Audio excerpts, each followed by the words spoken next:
Good afternoon. And thank you very much for joining us for today's masterclass. So my name is Sharon Slade, and I am going to be your host for today. So I'm just going to let a few people in. So please bear with me while I do that. And then we will kick off very, very shortly. Okay, so let's begin. So thank you very much for joining us on this Thursday afternoon for the third in our May marketing masterclasses. As mentioned before, I'm Sharon Slade, host of today's session and also founder of SLS Marketing Consultancy. So just a few bits of housekeeping before we begin, just to let you know that there's going to be plenty of time for questions at the end. So please do keep yourself on mute while the presentations part of the session is happening, and then we'll come to questions towards the end. The session is recorded. We do, however, only record the person speaking and the screen. So it's up to you whether you choose to have your screen on or off. There's no obligation either way from us. Okay, so on that note, I'm going to kick start. So today we are going to be talking about content and valuable content, creating valuable content. So this is what I'm planning to go over the next sort of 25 minutes, half an hour. So we're going to look at what makes content valuable. We're all producing content, you know, in various guises, whether that be social media, blog posts, emails, you know, even not formal marketing emails to our clients. We're all creating content in some way, but this is about valuable content. We're going to talk about the different types of formats you get for content and also share some ideas about when to use them. There are some times where it's maybe more optimal to use one type of content than another. We're going to talk about creating content that resonates. This is so important.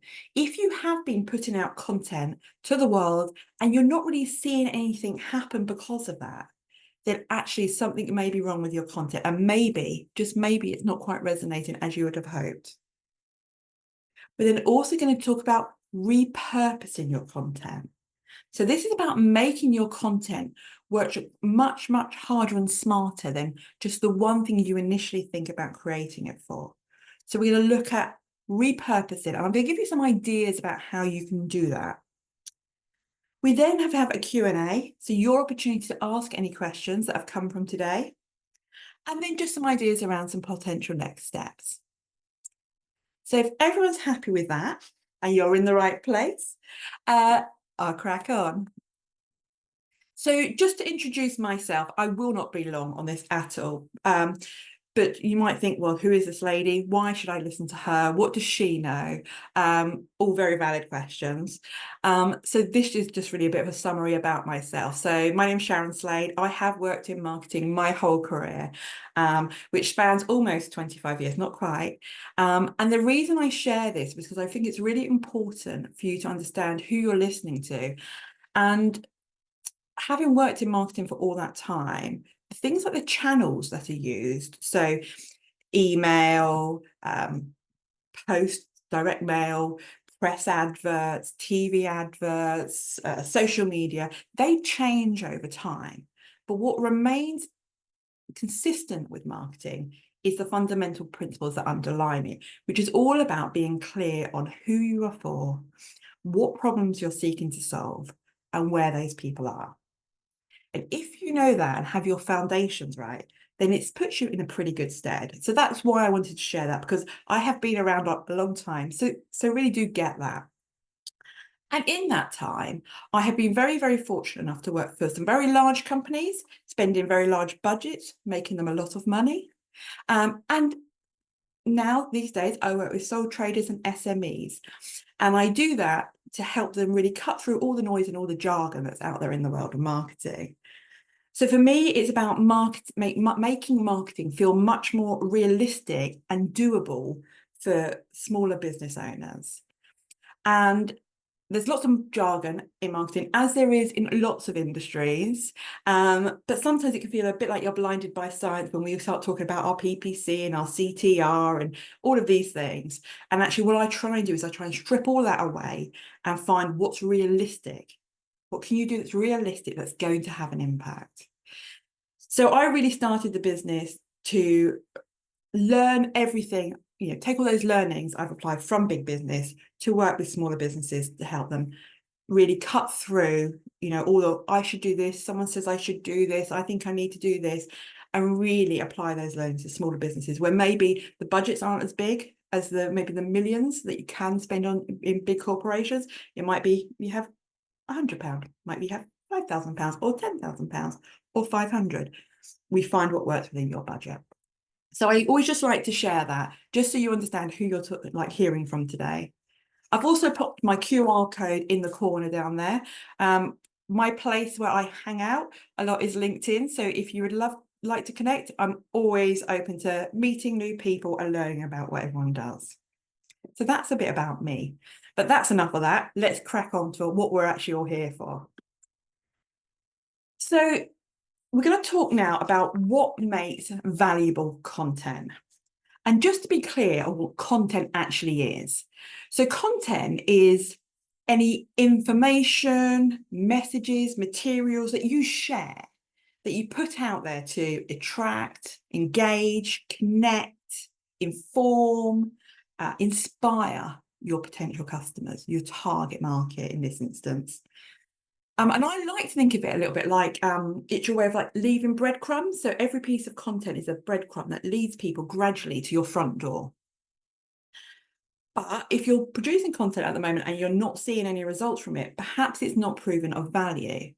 And here I've just noticed some things that make your content valuable. Relevancy. Are you putting out content that's relevant to your audience? And the reason I put to your audience is you really need to be clear on who your customer is.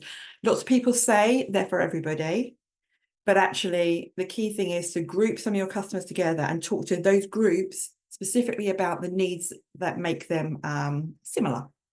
And if you were here for last week's masterclass, we talked a lot about personas in that, and that's really what you want to do. You want to make the content relevant to the persona that you've got in mind for that specific content and that platform you're on. It'd be great if it's useful or helpful, maybe inspires, maybe it helps connect. So popping out content just because you feel you should doesn't resonate. So step back and think about what you're trying to do with that piece of content. Because that content is what is going to help people build trust with you. It's going to help them get to know you. It's going to help them go, can I work with this person? Or can I buy from this person? Am I comfortable purchasing from this person? We want to try and make it engaging. So, what can we do to make it engaging? If it resonates, that's one thing. What else could we do? Could we ask a question? Could we run a poll? It's about a combination of things at different times. Is the content aligned with the goals?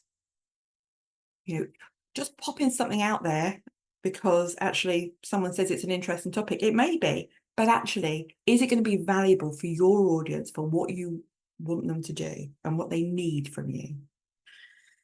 And ultimately, before you put any content out there, really step back and think, does it help my audience?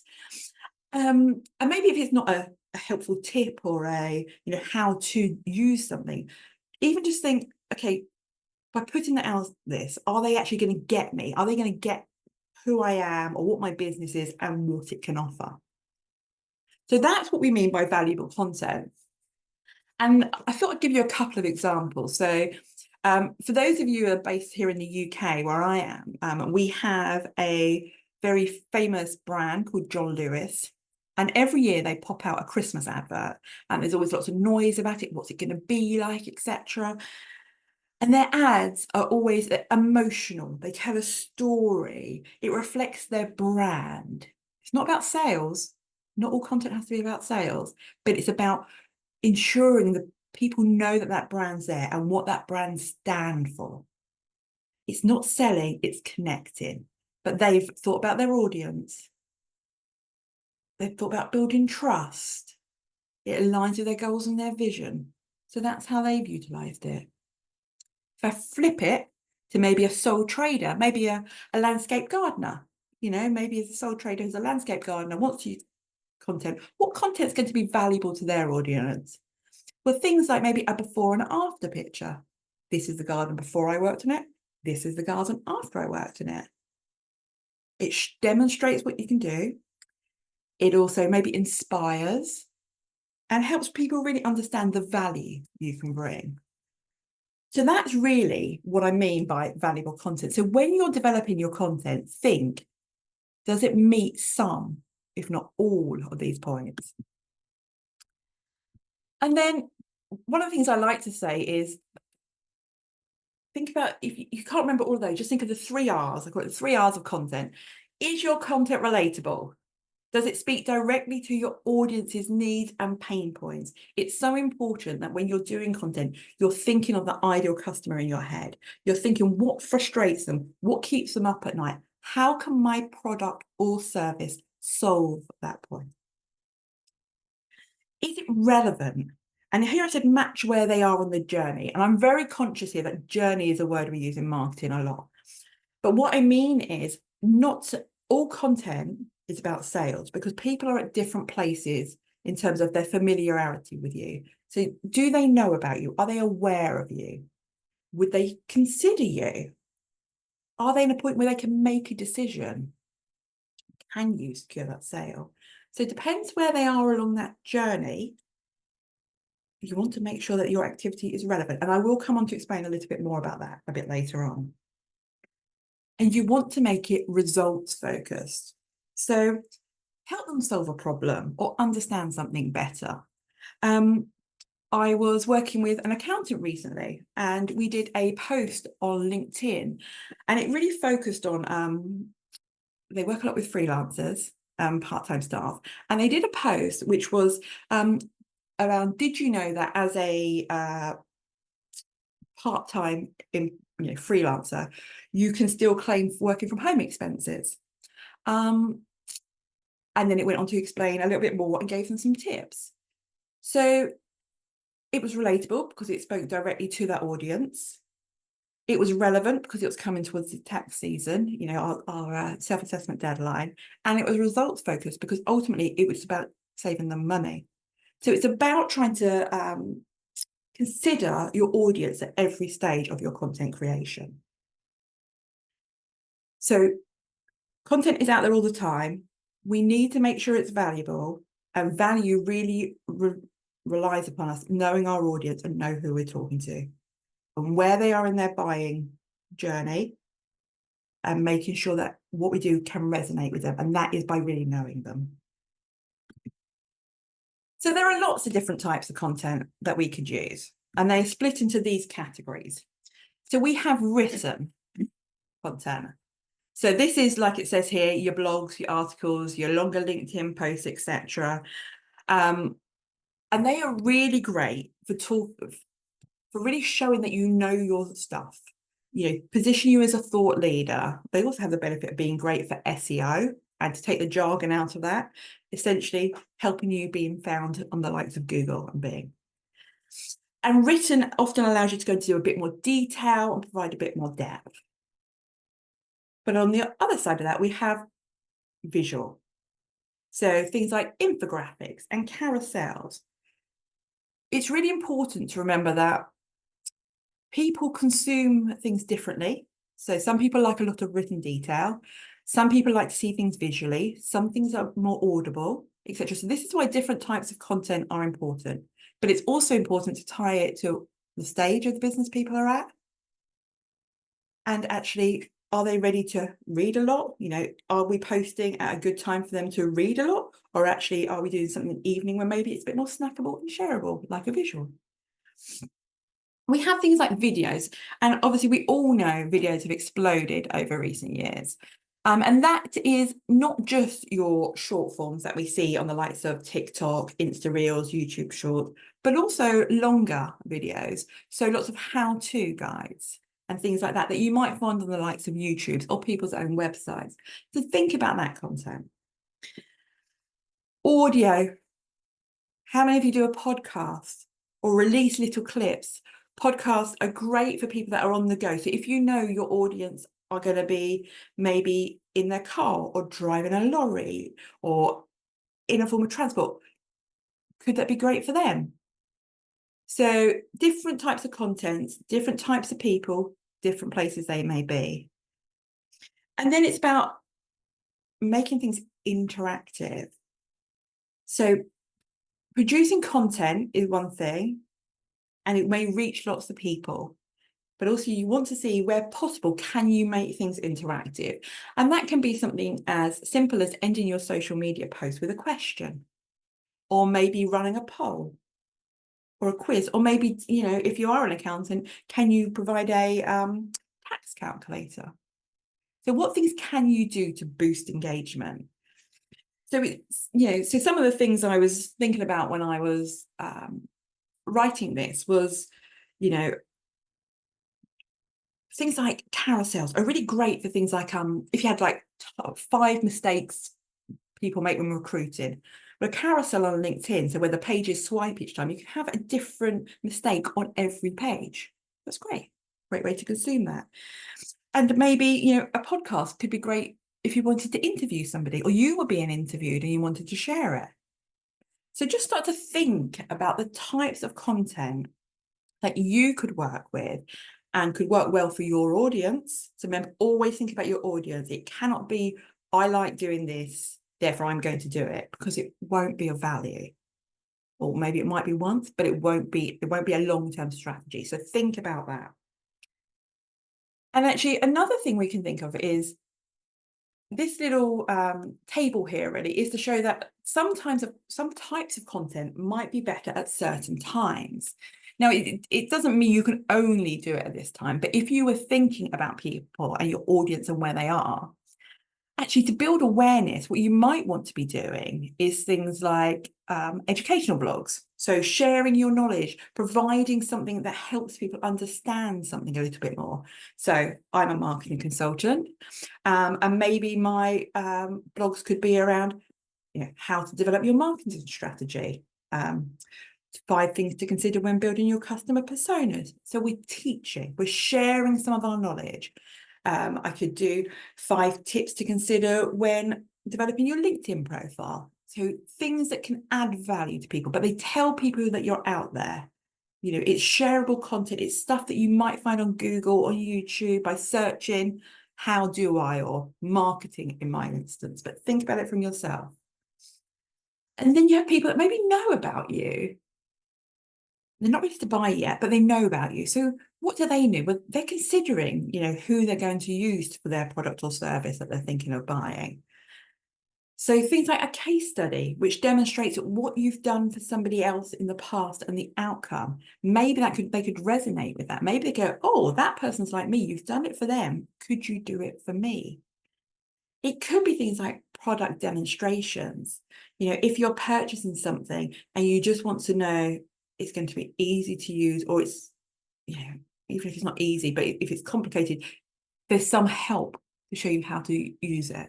It could be things like checklists. The list does go on, but it's important just to consider where people are. You know, you don't want to come in with a really flashy sales video if people don't yet know you. So you're building people up, you're building that relationship, that trust. They're starting to go, okay, these people really get me. You know, that blog last week was great. And today they've talked about somebody that they've done that work for. And then if they're in that decision phase, then things like testimonials or Google reviews, Trustpilot reviews, Check a Trade, or whatever it may be, they're really good for people to go, yeah, these people are right for me. And also things like frequently asked questions. And I don't mean just refer people to your frequently asked questions page. I mean, bring those to life in content.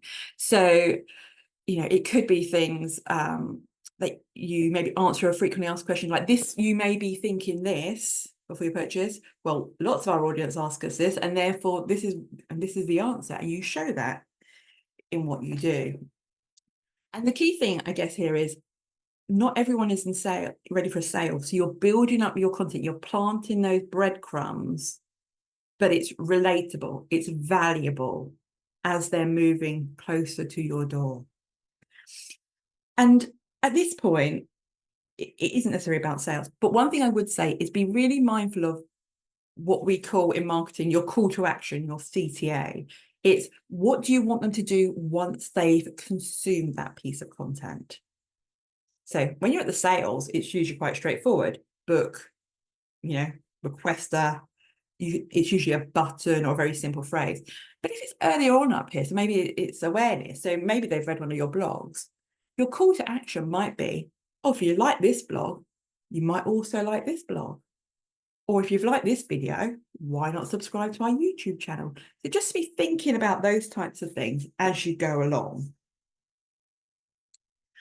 So the key thing is content of value, content that resonates, content that matches where your audience are, using those different tools, a video to demonstrate something, a testimonial to reaffirm that you're the right person, a podcast to demonstrate your thought leadership. But think about those types of things. And in essence, to create content that really connects, you want to be really clear on your customer persona. What do they care about? What do they struggle with? What keeps them up at night? Okay. And if you haven't seen our customer persona masterclass, it will be on our YouTube channel next week. So by all means, feel free to ask for a link. Don't be too smart. Yes, we have lots of people that do really clever, cool, funky, content, but actually don't forget to be clear on what you do and how you're helping. You can have fun with it, but just don't, in the fun, lose that clarity. And it's really hard when you're in an industry not to use jargon, but try and step back and not use jargon. Or if you have to use some jargon, then please explain it. Answer real questions they're asking. Don't just think, oh, I'm just going to tell people this. Think about the questions they're asking and tell stories. Now, we all remember stories we were told as a child, maybe from a carer or a parent or a grandpa. Stories are a great way of really bringing to life what you can do. And in all of that, be you. Because ultimately people buy people, and once they've digested your content, they want to continue that relationship with that person they've built, whether it be online or off, but it has to be authentically you. So don't feel like you have to put on a front and be, I remember I speak to people about posting on LinkedIn. Like I said, that's where I sort of hang out a lot. People feel like they must be uber professional and almost sit with their back up straight and be very rigid and put on a suit. That's not you. Don't force yourself to be like that. Post how you are, be you. And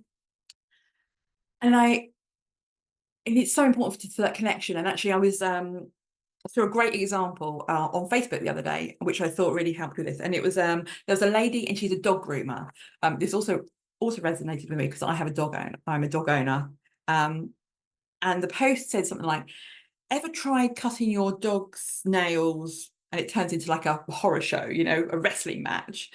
You're not alone. And then they shared some tips around how to make it less stressful for both you and your animal.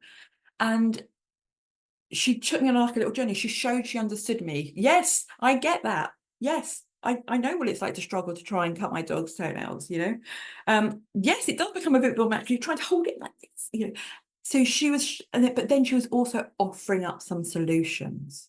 So she was resonating with me. I was like, yeah, I get you. That makes sense. And then she was giving me something of value. She was not just saying, I get you, Sharon. She was saying, and here's some things to help, which is just what we really want to do. So if you're not sure to start with where to get that information to help with that connection, then I would always say, go back to your customer personas, which you should have documented, whether in words or imagery, however you like to do it. And think about what questions do your customers, clients, patients ask you? What are the things they come to you and say, oh, eek. Or if you have an online chat facility, what are your most asked questions on that? What myths do you want to bust? What do people wish they knew before they work with you? Have you recently helped? What have you helped someone achieve recently? What frustrates them? So all of these things you should be able to get from your customer personas. But if you're stuck, if you're not sure on this, I would challenge you to go back to your customer personas and really strengthen them and revisit them. But also, I would say, utilize the tools in our technological world that we have. So, ask Google, ask AI. But I would say, if you're using AI, and I am an avid user of AI, is be clear on what you're asking it for. So don't just say, I want some content to help me, and I'm a cleaner, because it's too general. Who is your audience? So make sure you feed things like AI with, the specifics to make it really, really valuable. And then you think here, the questions they ask, well, you can say that's a great blog or a great social post or a great email header. So you start to be able to utilize what's already in your knowledge, Will, because you know your customers. And you can then say, okay, well, I know the answers to this now. Now I need to share them with my audience. I need to let them know that I understand them, that I hear them, that I can help them. And let me show you who I've helped. Let me demonstrate what that did for them and how it helped them. So you've got really valuable content. You're looking at where the customers are. You're making sure it resonates. You're using different formats in different platforms for different people at different times. Sounds like it could be quite complicated, but this is the beauty. It's about repurposing your content.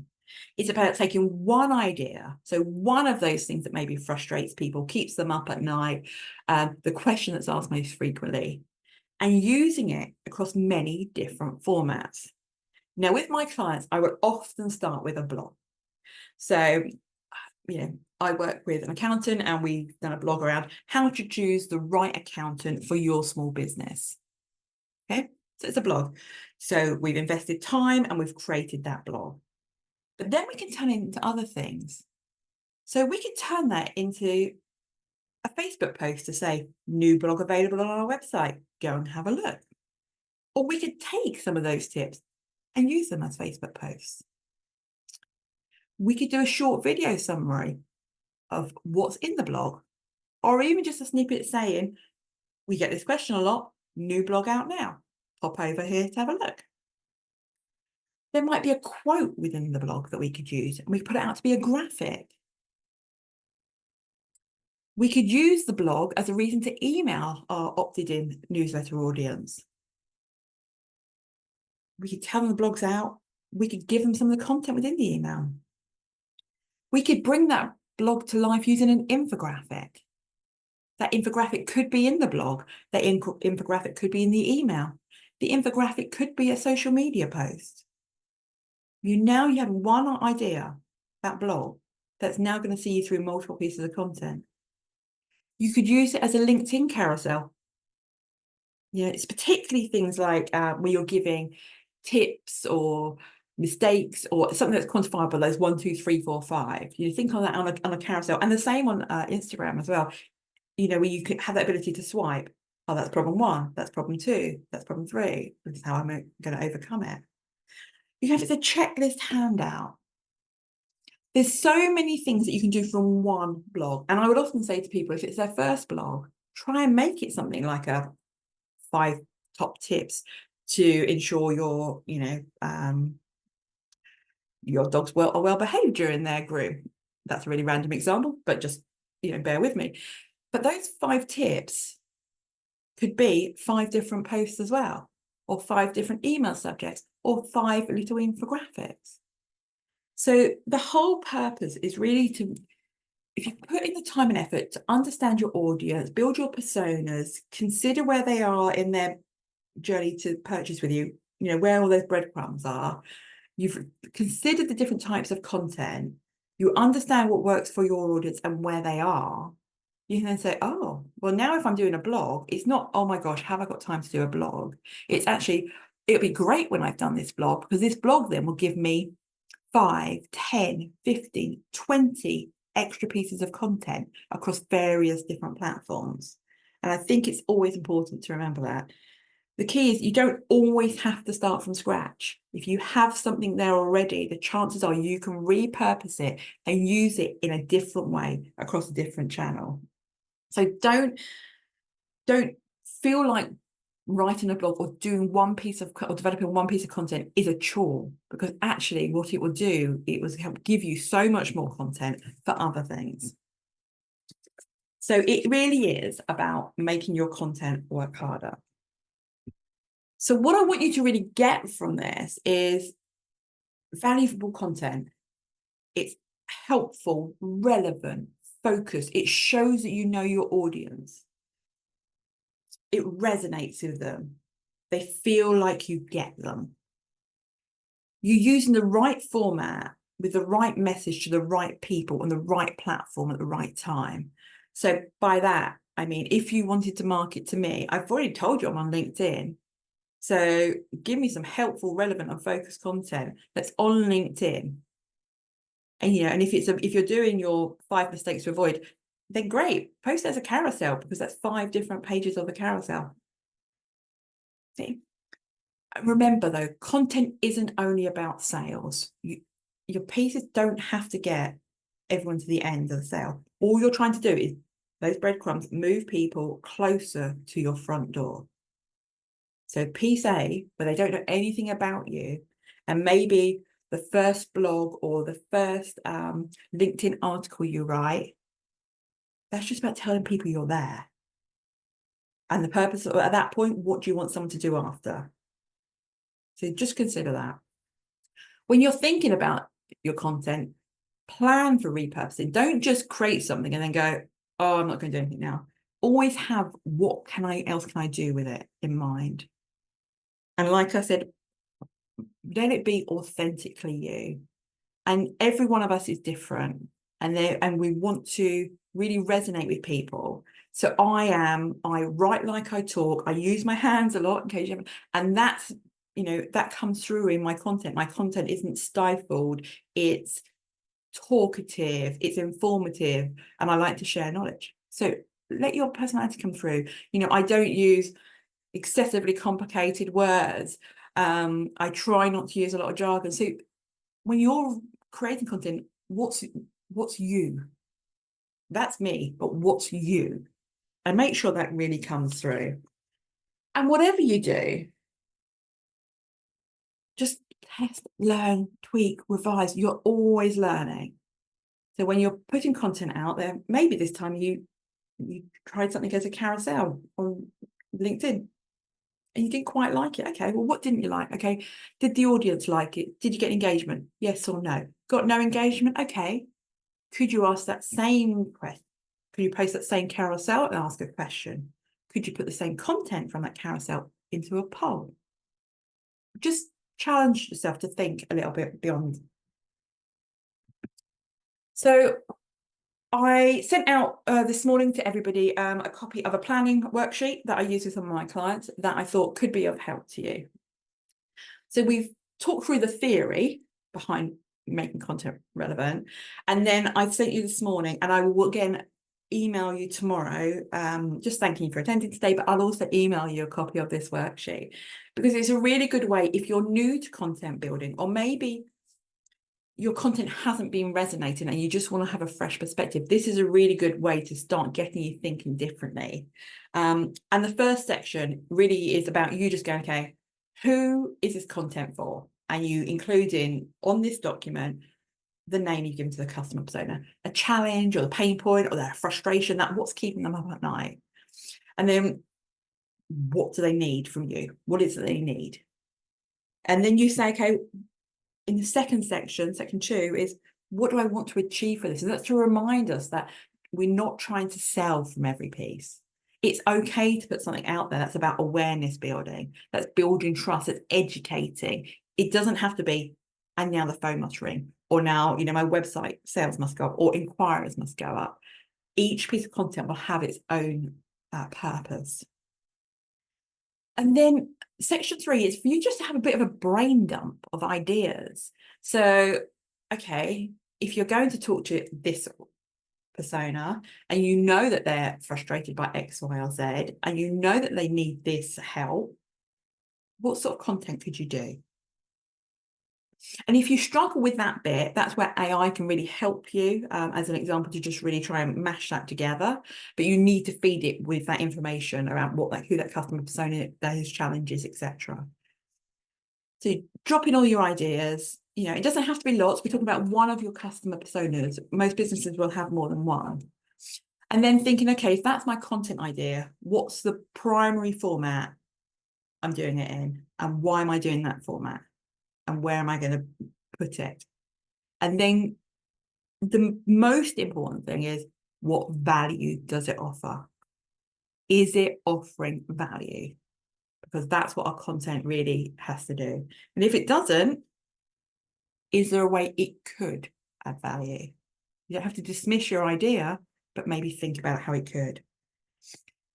And then once you've created some content ideas, take one of them and then move it into section 4 and say, okay, so I'm going to do this. And I'll take a blog example. So I'm going to write this blog about this. What else can I do with it? And then you can say, well, actually, I could repurpose as an Instagram reel. I could, put it into a presentation that I'm doing to some potential customers. Think about how you can use it. And then when you've done this, make a commitment. Because it's great knowing the theory, even writing things on a sheet like this, but you need to do it. So make a commitment. And the thing with marketing is it's about being consistent and turning up and being persistent, but to the right people at the right time with the right message. So you should have a copy of this worksheet, which I do hope you will find of some value. So at this point, I'm just going to ask if anybody has any questions. If you do, please feel free to raise your hand or pop something in the chat. And if you aren't comfortable doing that, by all means, you will have my email. So feel free to email me afterwards. Okay. Okay. So, so I've had a message from Daniel. Oh, it's a private message. Okay. So Daniel has said, I'm a carpenter and I do lots of video content. Can I make this written? Yes. So sorry, my questions are over here, so apologies for my head screen. So yes, in this case, if Daniel's primary purpose of content is about video and educating, then absolutely he needs to make sure he understands who that video is for, etc. But if he's wanting to provide that information, the same information that he conveys in the video in written format, he can transcribe the video and see, if you can transcribe that video, does that transcription give you some content? I'm not saying you lift the transcription, by the way. I'm saying you take it and create some ideas from it. So, and then if he's doing that, where is he going to put that information? So, Daniel, I don't know where you are, but my assumption is that maybe you might be using some channels like Facebook groups, etc., so they could make nice little posts, like little snippets of information posts to complement your videos. So thank you very much for that question. Okay, if I don't have any other questions, then I will come to next steps. So what comes next? So I'm hoping today that you've understood a little bit more about what valuable content is than before you joined the call. So like I said, please do use the worksheet provided to really start to develop your own content ideas. And you've given up your time today to come here, so make it count. Maybe commit to creating one new piece of content from what you've learned today. You don't have to share with me what it is, but if you've given up 40 minutes, 45 minutes of your time to join us today, get something from this. Like, let's put this into plan. It's great listening to me, but put it into action. And if you do need any more support, by all means, please do get in touch. I am running an offer to those that attend today, just to say, if you'd like a one-to-one, I usually run them for £150, but for the month of June, as an attendee today, you do get it for 50 quid. And if you're interested to find out more, please drop me an email with "I'm in" the subject line. bear with me. I think I've just seen another question pop up. So let me just answer that. Oh. I have a question on launching a podcast and not what to know. What is the best way forward to creating awareness from the beginning? So Elizabeth, I hope you don't mind me naming you here. Elizabeth, what I would say is if you're going to launch a podcast, think beforehand of who the podcast is for and what they're going to get from it. Then if you can be really articulate about who the podcast is for, you can go, okay, where else are they? So if they're on the podcast, that's great, but you need to tell them about it. So where are they? Are they on Facebook groups? Are you going to find them at networking? Are you going to find them at industry events? So to create awareness with this group, you need to know who they are and where else they hang out for. So not just the podcast is going to be obviously one of your channels, but where else are they? And you need to utilize those other channels to really talk to them and say, it's coming.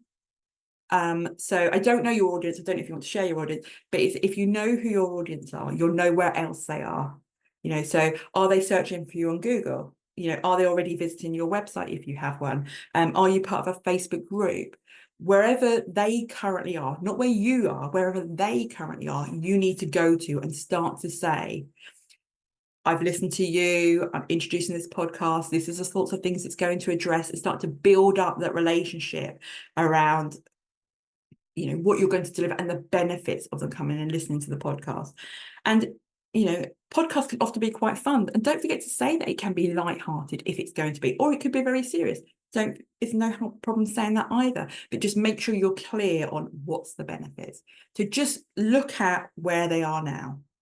Where are you going to find them? And then make sure you talk to them there at the time they're there with what they need to hear. I hope that helped. Okay. So thank you very much for joining me today. Really appreciate you coming along. I hope you found this of value. We are looking at running some more masterclasses later in the year, but that is it for our May series. So thank you very much.